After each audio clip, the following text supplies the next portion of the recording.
사건이 마무리된 지 한 달 뒤였다. 어느 날 아침 백구가 보이지 않았다. 백구야. 산을 이리저리 헤맸지만 녀석은 없었다. 이장님께 연락했다. 혹시 백구 보셨습니까? 아니, 못 봤는데 어디 갔을까? 마을 사람들에게도 물었지만 아무도 보지 못했다. 며칠을 찾아 헤매던 끝에 일주일이 지났다. 새벽 5시 전화벨 소리에 잠에서 깼다. 여보세요? 나 이장인데 지금 큰일 났어. 이장님의 목소리가 떨리고 있었다. 뭔가 심상치 않은 일이 벌어진 게 분명했다. 무슨 일이십니까? 이놈의 개가 또 무덤을 팠다고요? 그렇다니까. 어젯밤에도 이젠 봉분이 거의 무너졌어. 마을 사람들도 다 알게 됐다고. 나는 서둘러 옷을 챙겨 입고 산으로 향했다. 마을 어귀에 도착하자 벌써 사람들이 모여 있었다. 수군거리는 소리가 들렸다. 저게 왜 저러는 거래? 혹시 귀신이 씌인 거 아냐? 사람 묻힌 데를 파헤치다니 불길해. 마을이 술렁였다. 사람들의 수군거림 속에서 나는 그 자리에 멍하니 서 있었다. 어머니의 묘를 미친 듯이 파헤친 백구. 대체 왜 그러는 걸까? 무슨 냄새를 맡은 걸까? 평생 순하기만 했던 녀석이 왜 하필 어머니의 무덤을. 장례를 치른 지 한 달째 되던 날이었다. 어머니를 떠나보내고 나서도 마음 한구석이 텅 빈 것 같았다. 집은 너무 조용했고 어머니가 앉으셨던 마루는 차갑기만 했다. 나는 자주 산소에 올랐다. 어머니가 평생 아끼던 백구에게 밥을 챙겨주려고. 백구는 순종 진돗개였다. 새하얀 털에 검은 눈망울을 가진 어머니가 10살 때부터 키우신 녀석이었다. 어머니는 백구를 친자식처럼 아끼셨다. 백구야, 밥 먹어라. 우리 강아지 오늘은 뭐 먹을까? 어머니는 늘 백구에게 말을 걸었다. 백구도 마치 알아듣는 것처럼 꼬리를 흔들며 대답했다. 이 녀석은 어머니가 돌아가신 후로 줄곧 묘 옆을 떠나지 않았다. 처음엔 집으로 데려오려 했지만 백구는 산에서 내려오려 하지 않았다. 집으로 데려와도 밤새 울부짖다가 결국 도망쳐 산으로 올라갔다. 마치 주인이 언젠가 돌아올 거라 믿는 것처럼. 그래서 나는 매일 산에 올라 밥을 챙겨주기로 했다. 어머니가 즐겨 만드시던 북어국에 밥을 말아서. 백구는 그걸 좋아했다. 그런데 그날따라 백구가 이상하게 굴었다. 내가 가져간 밥그릇엔 눈길도 주지 않고 봉분 주변을 뱅뱅 돌기 시작했다. 코를 땅에 박고 킁킁거리더니 갑자기 미친 듯이 땅을 헤집기 시작했다. 앞발로 흙을 퍼내고 주둥이로 파고들고 거친 숨을 내쉬면서 야, 백구야. 그만해. 거기 어머니 계셔. 내가 소리쳤지만 백구는 멈추지 않았다. 오히려 더 격렬하게 지저댔다. 와랄 캉캉 캉캉캉. 마치 무언가를 알려주려는 듯한 절박한 울음이었다. 이 녀석의 목소리엔 평소와 다른 무언가가 있었다. 공포도 아니고 분노도 아닌 간절함 같은 게. 나는 백구를 떼어내려 했다. 하지만 녀석은 내 손을 피하며 더 깊이 파들어갔다. 파헤친 흙 속에서 뭔가 번들거리는 게 보였다. 처음엔 돌인 줄 알았다. 하지만 가까이 다가가 보니 그게 아니었다. 금속 같았다. 뭔가 인공적으로 만들어진 것 같았다. 나는 겁이 나서 손을 뻗지도 못했다. 뭐야, 저건 뼈는 아닌데 왜 쇠붙이 같은 게 보이는 거지? 심장이 두근거렸다. 다리가 후들거렸다. 하지만 나는 알아야 했다. 나는 떨리는 손으로 흙을 조금씩 걷어냈다. 그러자 녹슨 쇠상자의 모서리가 드러났다. 이게 뭐지? 백구는 헐떡이며 나를 쳐다봤다. 마치 이게 바로 그거야.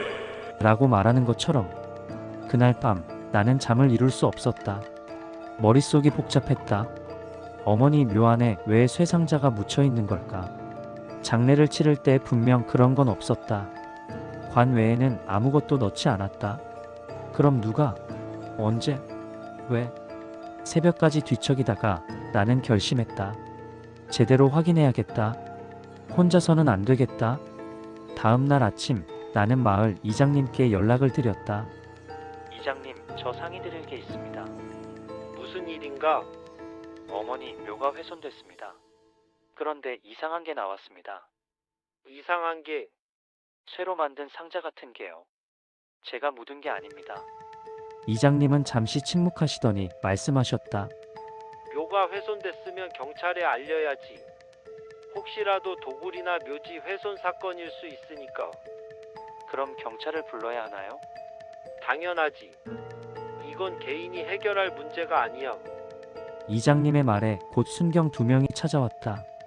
젊은 순경과 경력이 있어 보이는 중년의 순경이었다. 신고하신 분이십니까? 네, 제가 신고했습니다. 현장으로 안내해 주시겠습니까? 우리는 산길을 올라갔다. 가파른 길을 한참 올라가자 어머니 묘가 보였다. 백구는 여전히 그 자리에 앉아 있었다. 우리를 보고도 짖지 않았다. 그저 조용히 바라볼 뿐이었다. 순경들은 묘 주변을 살폈다. 파헤쳐진 흙더미를 보고 고개를 가로저었다. 이거 꽤 깊이 파헤쳐졌네요. 저게가 한 겁니까? 내 백구가 며칠 전부터 계속 이러고 있습니다. 걔가 왜 이러는 걸까요? 보통은 이렇게까지 하지 않는데. 순경이 고개를 갸우뚱했다. 일단 확인을 해봐야겠습니다. 혹시라도 불법 매장이나 다른 문제가 있을 수 있으니까요. 그들은 삽을 들어 백구가 판 자리를 조심스럽게 더 파들어갔다. 삽질을 몇 번 하자 쇠상자가 완전히 드러났다. 이게 뭐죠? 상자 같은데요. 크기로 봐선 뭔가 귀중품을 보관하는 용도 같습니다. 일단 열어봅시다. 순경이 조심스럽게 상자를 들어 올렸다. 상자는 생각보다 무거워 보였다. 녹슨 뚜껑이 삐걱거리며 열렸다. 썩은 흙냄새가 코를 찔렀고 그 속에서 빨간 천으로 감싼 뭔가가 보였다. 천을 펴자 금붙이와 낡은 서류 뭉치가 나왔다. 이게 뭡니까? 순경이 놀란 표정으로 물었다. 나도 마찬가지였다. 어머니가 살아생전 나한테 숨긴 게 있었던 건가? 나는 떨리는 손으로 서류를 집어들었다. 먼지가 풀풀 날렸다. 서류를 펼치는 순간 숨이 멎었다. 부동산 등기증. 그리고 내 이름. 이게 뭐죠? 등기증에는 선명하게 적혀 있었다. 소유자 김민수 본인 이름. 소재지 경상북도 군면 리산 15번지 외 5필지. 건물주택 1동, 창고 1동. 시골 땅 5필지와 건물 2동. 어머니는 평생 가난하다. 남는 게 없다고 하셨다. 아들인 나한테도 재산이라곤 이 집 한 채뿐이라고 하셨다. 도대체 왜 이런 걸 묻어두셨던 걸까? 아드님, 순경이 심각한 표정으로 말했다. 이건 혹시 불법 은닉 재산일 수도 있습니다. 세금을 회피하거나 채권자로부터 숨기려고 묻은 걸 수도 있고요. 불법이라니요? 어머니가 평생 농사만 지으셨는데. 그럼 이건 누구의 건데요? 왜 땅속에 묻혀 있었죠? 나도 몰랐다. 정말 아무것도 몰랐다. 왜 숨기셨을까? 왜 내게 말씀하지 않으셨을까? 누구에게도 빼앗기고 싶지 않으셨던 걸까? 아니면 누군가로부터 지키려고 하셨던 걸까? 일단 이 서류들은 경찰서에서 보관하겠습니다. 조사가 필요할 것 같습니다. 네, 알겠습니다. 나는 고개를 끄덕였다. 하지만 마음 한구석은 무거웠다. 백구는 여전히 묘 옆에 앉아 있었다. 나를 보며 조용히 꼬리를 흔들었다. 잘했어, 백구야. 나는 녀석의 머리를 쓰다듬었다. 백구는 내 손에 얼굴을 비볐다. 뭔가 더 있을 것 같았다. 이게 끝이 아닐 것 같았다. 그날 이후에도 백구는 묘 옆을 떠나지 않았다. 나는 매일 산에 올랐다. 백구에게 밥을 챙겨주고 어머니 묘 앞에 절을 올렸다. 어머니, 왜 이런 걸 숨기셨어요? 나한테 말씀해 주시지. 대답은 없었다. 차가운 바람만 봉분을 스쳐 지나갔다. 백구는 밤마다 울부짖듯 짖었다. 마을 사람들이 불만을 토로했다. 저게 때문에 잠을 못 자겠어요. 귀신이 쓰인 거 아닙니까? 차라리 데려가시든지 하세요. 나도 백구를 데려가려 했다. 하지만 녀석은 완강했다. 집으로 데려가면 밤새 울부짖다가 다시 산으로 도망쳤다. 일주일이 지났다. 어느 날 새벽 또다시 전화가 왔다. 야야 또 파헤쳐 불었다. 네. 백구 이 자식 말이다. 이번엔 다른 쪽을 팠다 아이가. 나는 황급히 산으로 달려갔다. 도착해보니 이번엔 봉분 반대편이 파헤쳐져 있었다. 처음 판 곳과는 정반대 방향이었다. 야, 백구야. 거기 왜 파 설마 또 뭐가 있는 거야? 백구는 헐떡이며 나를 쳐다봤다. 그 눈빛에는 간절함이 서려 있었다. 파라는 거야? 여기를? 나는 삽을 들었다. 조심스럽게 흙을 걷어냈다. 한 삽, 두 삽, 세 삽. 얼마 안 가서 또 무언가가 나왔다. 이번엔 낡은 편지 봉투였다. 봉투는 비닐로 여러 겹 쌓여 있었다. 습기로부터 보호하려고 했던 것 같았다. 떨리는 손으로 비닐을 뜯었다. 봉투 겉면에는 희미한 글씨가 적혀 있었다. 아들 그리고 백구에게. 심장이 쿵쾅거렸다. 이건 어머니가 직접 쓰신 거였다. 편지를 꺼내는 순간 손이 떨렸다. 어머니의 필체였다. 삐뚤빼뚤하지만 정성스럽게 쓴 글씨였다. 우리 아들 민수야. 이 편지를 내가 발견할 수 있을지 모르겠구나.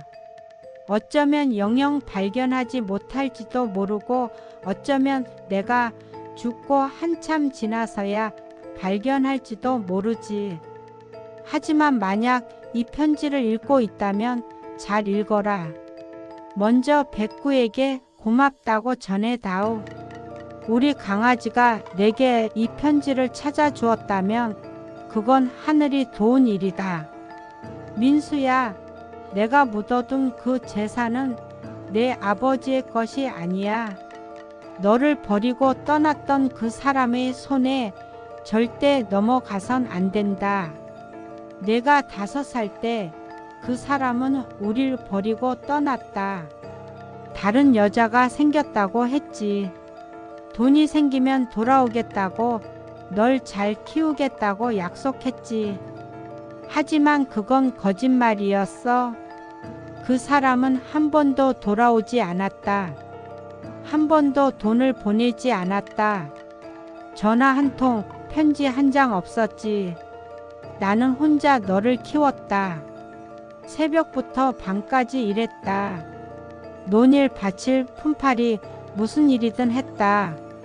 그렇게 30년을 살았다. 조금씩, 아주 조금씩 돈을 모았다. 땅을 샀다. 한 평, 두 평 조금씩 늘려갔다. 너한테는 비밀로 했다. 내가 알면 욕심을 부릴까 봐서가 아니야. 그 사람이 알까 봐서였다. 그 사람은 언젠가 돌아올 거라고 생각했어. 돈 냄새를 맡고 돌아올 거라고.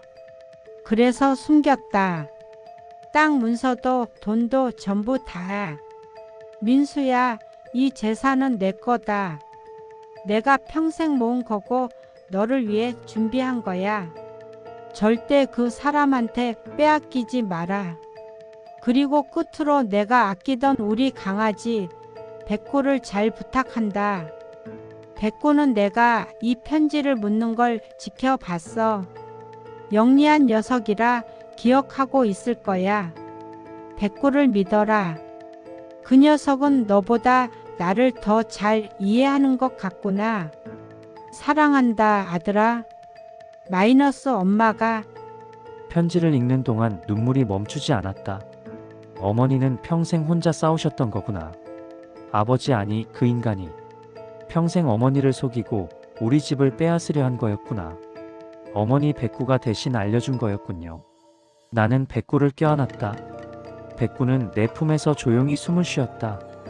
고맙다 백구야. 내가 아니었으면 평생 몰랐을 거야. 그날 밤 나는 편지를 수십 번 읽고 또 읽었다. 어머니의 삶이, 고통이, 사랑이 그 글자 속에 다 담겨 있었다. 그리고 알았다. 어머니가 왜 백구를 그토록 아끼셨는지. 백구는 어머니의 비밀을 지켜준 유일한 친구였다. 며칠 후 나는 등기소에 가서 서류를 확인했다. 모든 게 사실이었다. 어머니 명의로 되어 있던 땅 5필지와 건물 이동. 그리고 그것들이 내 이름으로 상속 등록되어 있었다. 어머니가 3년 전에 미리 상속 등기를 하셨네요. 3년 전에요? 네, 여기 날짜 보세요. 어머니가 건강하실 때 미리 처리하신 겁니다. 어머니는 이미 모든 걸 준비하고 계셨던 거였다. 그런데 왜 굳이 땅에 묻으셨을까? 등기증이 있으면 되는데 왜 금부치와 함께 상자에 넣어 무덤에 묻으셨을까? 그날 밤 나는 깨달았다. 어머니는 아버지가 올 거라고 예상하셨던 거였다. 어머니가 돌아가시면 아버지가 나타날 거라고. 유산을 노리고 나타날 거라고. 그래서 미리 상속 등기를 해두고 증거 서류들을 땅속 깊이 숨기신 거였다. 어머니 당신은 어떻게 그걸 아셨어요? 답은 며칠 후에 찾아왔다. 며칠 뒤 마을에 소문이 퍼졌다. 그 회색 차 본 사람 없어요. 무슨 차요? 밤마다 산 쪽으로 올라가는 차요. 엔진 소리가 들려요. 마을 입구 가게를 운영하는 박씨 아주머니가 말했다. 저도 봤어요. 밤 11시쯤? 저도요. 새벽 2시쯤 내려오는 것도 봤어요. 나는 이상한 예감이 들었다. 혹시 아버지? 아니 설마. 어머니가 돌아가신 지 한 달도 안 됐는데 벌써 소식을 들었을 리 없다. 하지만 불안감은 계속 커져갔다. 그날 밤 나는 산길 초입에서 기다리기로 했다. 밤 10시, 11시, 12시. 추운 겨울바람이 옷깃을 파고들었다. 손이 꽁꽁 얼어갔다. 새벽 2시쯤 멀리서 헤드라이트 불빛이 보였다. 차 한 대가 천천히 산길로 올라왔다. 회색 세단이었다. 내 심장이 빠르게 뛰기 시작했다. 차는 묘소 근처에서 멈췄다. 엔진이 꺼졌다. 잠시 후 운전석 문이 열렸다. 달빛 아래 한 남자가 내렸다. 순간 나는 숨이 멎었다. 아버지였다. 20년 만에 보는 얼굴. 많이 늙었지만 분명 아버지였다. 머리는 희끗희끗했고 등은 굽어 있었다. 하지만 그 걸음걸이, 그 체형은 기억 속 그대로였다. 아버지는 트렁크에서 삽을 꺼냈다. 그리고 주위를 두리번거리며 묘로 다가갔다. 내 손이 떨렸다. 분노가 치밀어 올랐다. 저 인간이 정말로. 아버지는 묘 앞에서 잠시 멈췄다. 무언가를 생각하는 듯했다. 그러더니 삽을 들어 땅을 파기 시작했다. 그 순간 백구가 어둠 속에서 나타났다. 격렬한 지짐이 밤 공기를 찢었다. 백구는 이빨을 드러내며 아버지를 향해 달려들었다. 이게 새끼가. 아버지가 깜짝 놀라 뒤로 넘어졌다. 삽이 땅에 떨어졌다. 백구는 멈추지 않았다. 계속 짖으며 아버지를 위협했다. 꺼져. 이 못된 개야. 아버지가 일어나 삽을 집어들었다. 그리고 백구를 향해 휘둘렀다. 안 돼. 나는 더 이상 참을 수 없었다. 숨어있던 곳에서 뛰쳐나갔다. 그만하세요. 아버지가 얼어붙었다. 천천히 고개를 돌렸다. 달빛 아래서 우리 부자는 20년 만에 마주섰다. 너 왜 여기 있어? 아버지의 목소리가 떨렸다. 제가 물어봐야죠. 왜 여기 계세요? 아니, 왜 어머니 무덤을 파헤치는 겁니까? 그게 나는. 사실대로 말씀하세요. 재산 때문이죠? 어머니가 돌아가셨다는 소식 듣고 오신 거죠? 아버지는 대답하지 않았다. 그저 눈을 피할 뿐이었다. 20년 동안 연락 한 번 없다가 이제 와서 무덤까지 파헤치십니까? 야 임마. 나도 권리가 있어. 난 내 아버지야. 아버지요? 나는 비웃었다. 날 버리고 떠난 사람이 무슨 아버지입니까? 어머니 혼자 고생하시는 동안 어디 계셨습니까? 그건 사정이. 사정이요? 30년이 지나도록 전화 한 통 안 하신 사정이요? 아버지는 입을 다물었다. 변명할 말이 없는 듯했다. 어머니가 왜 평생 침묵하셨는지 이제야 알겠습니다. 내 목소리가 떨렸다. 이 사람은 재산을 위해서라면 무덤까지 파헤칠 인간이니까요. 야 임마. 그게 무슨. 경찰 부르겠습니다. 나는 주머니에서 핸드폰을 꺼냈다. 잠깐. 기다려. 아버지가 다급하게 소리쳤다. 하지만 이미 늦었다. 30분 후 경찰차가 도착했다. 아버지는 체포됐다. 절도 미수 및 무덤 훼손 혐의였다. 아드님, 진술서 작성하셔야 합니다. 네, 알겠습니다. 경찰차가 아버지를 싣고 떠났다. 뒷좌석에 앉은 아버지는 한 번도 나를 돌아보지 않았다. 백구는 내 옆에 와서 앉았다. 나는 녀석의 머리를 쓰다듬었다. 잘했어, 백구야. 내가 지켜준 거야. 백구는 조용히 꼬리를 흔들었다. 그날 이후로 백구는 더 이상 묘를 파지 않았다. 묘 앞에서 얌전히 누워 하늘만 바라봤다. 마을 사람들도 안심했다. 이제 조용해졌네요. 그게 참 영리하더라. 죽은 주인을 끝까지 지킨 거지. 나도 그렇게 생각했다. 백구의 임무는 끝났다고. 어머니, 백구가 지켜냈어요. 당신이 남긴 비밀, 이제는 제가 지킬게요. 고맙다, 백구야. 넌 진짜 효자야. 하지만 그게 끝이 아니었다. 더 큰 비밀이 남아 있었다. 그리고 그 비밀은 상상조차 할 수 없는 것이었다. 2년이 흘렀다. 뜻밖의 소식이 들려왔다. 아버지가 돌아가셨다는 것이다. 나는 그의 장례식장에 가지 않았다. 그 인간 마지막을 보고 싶지도 않아. 그렇게 발인까지 끝내고 몇 달이 흘렀다. 어느 날 백구가 다시 사라졌다. 나는 묘소로 달려갔다. 하지만 어머니 묘는 멀쩡했다. 그런데 그날 밤 또 다른 묘 하나가 파헤쳐져 있었다. 이번엔 아버지의 묘였다. 아직 묻은 지 얼마 되지 않아 흙냄새가 생생했고 풀도 제대로 자라지 않았는데 그게 또 파헤쳐졌다고요? 예, 이번엔 아버님 묘입니다. 경찰의 말에 나는 손에 들고 있던 향을 떨어뜨렸다. 백구가 다시 움직였다. 이번엔 그 인간의 무덤이었다. 무엇을 또 파헤치려는 걸까? 무덤 아래 대체 무슨 진실이 묻혀 있는 걸까? 산길을 따라가니 어머니 묘와 멀지 않은 곳, 새로 조성된 아버지 무덤 앞에 흙이 흩어져 있었다. 백구야, 거기 있지? 나와. 짙은 흙먼지 속에서 하얀 털이 번쩍였다. 백구는 헐떡이며 묘 옆을 미친 듯이 파고 있었다. 왜 또 그 무덤이야? 어머니의 복수를 하는 건가? 아니면 또 뭘 숨긴 건가? 경찰이 다시 출동했다. 현장엔 흙더미와 함께 낡은 철 상자가 나왔다. 녹이 쓴 자물쇠를 깨자 그 안에는 낡은 노트와 사진 몇 장이 들어 있었다. 이건 오래된 일기 같습니다. 누가 쓴 거죠? 글씨체로 보아 아버님 것입니다. 아버지가 생전에 쓰던 글씨체 맞다. 나는 떨리는 손으로 노트를 펼쳤다. 그 순간 온몸이 굳었다. 그 여자는 끝내 내 뜻을 따르지 않았다. 돈도 땅도 다 내 이름으로 돼 있는데 왜 나를 몰아내는가? 백구는 그 여자의 편이었다. 밤마다 지저대서 미칠 지경이었다. 내가 집에 들어서면 으르렁거리고 잠을 자려 하면 말할 지저댔다. 그게 때문에 나는 제대로 잠도 못 잤다. 백구를 미워했던 이유가 그거였어. 어머니를 지키던 존재를 아버지는 증오했던 거야. 다음 페이지를 넘겼다. 내가 죽거든 묘 근처엔 아무도 오지 못하게 해라. 그놈의 개가 또 파헤칠지도 모르니 숨겨둔 것들이 발각되면 안 된다. 이 일기 범죄 고백이네요. 범죄요? 이 부분 보세요. 약을 탔다고 되어 있어요. 경찰이 가리킨 부분을 읽는 순간 나는 손끝이 떨렸다. 그 여자가 몰래 숨겨둔 돈을 빼앗기 위해 나는 약을 탔다. 조금씩 아주 천천히 아무도 눈치채지 못하게 병이라고 생각할 것이다. 늙어서 죽었다고 생각할 것이다. 어머니의 죽음은 병이 아니라 독이었다. 이게 무슨... 나는 그 자리에 주저앉았다. 눈물이 멈추지 않았다.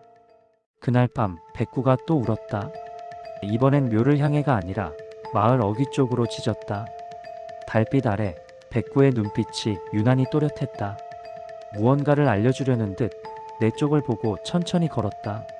나는 따라갔다. 백구는 산 아래 낡은 창고로 나를 이끌었다. 그곳엔 아버지의 낡은 트럭이 있었다. 여길 왜 데려온 거지? 트럭 뒷문을 여니 오래된 상자 2개가 보였다. 그 안엔 돈다발과 더러운 병이 들어있었다. 병의 라벨에는 희미하게 적혀 있었다. 농약 성분 금지 물질. 이게 증거야 어머니를 해친 약. 백구는 내 옆에서 조용히 앉았다. 더 이상 짖지 않았다. 경찰 조사 결과 모든 게 드러났다. 아버지는 어머니의 재산을 노리고 독을 먹였고 그 흔적을 숨기려 재산 관련 서류와 증거물들을 땅속에 묻었다. 백구는 그 냄새를 기억하고 있었다. 사람은 잊어도 걔는 잊지 않았다. 백구는 어머니가 평생 아끼던 존재였고 어머니를 지켰던 유일한 목격자였다. 사건이 마무리된 지 한 달 뒤 백구가 사라졌다. 며칠을 찾아 헤매던 끝에 어머니 묘와 아버지 묘 사이 두 무덤 사이 흙 위에서 발견됐다. 백구는 그곳에 조용히 누워 있었다.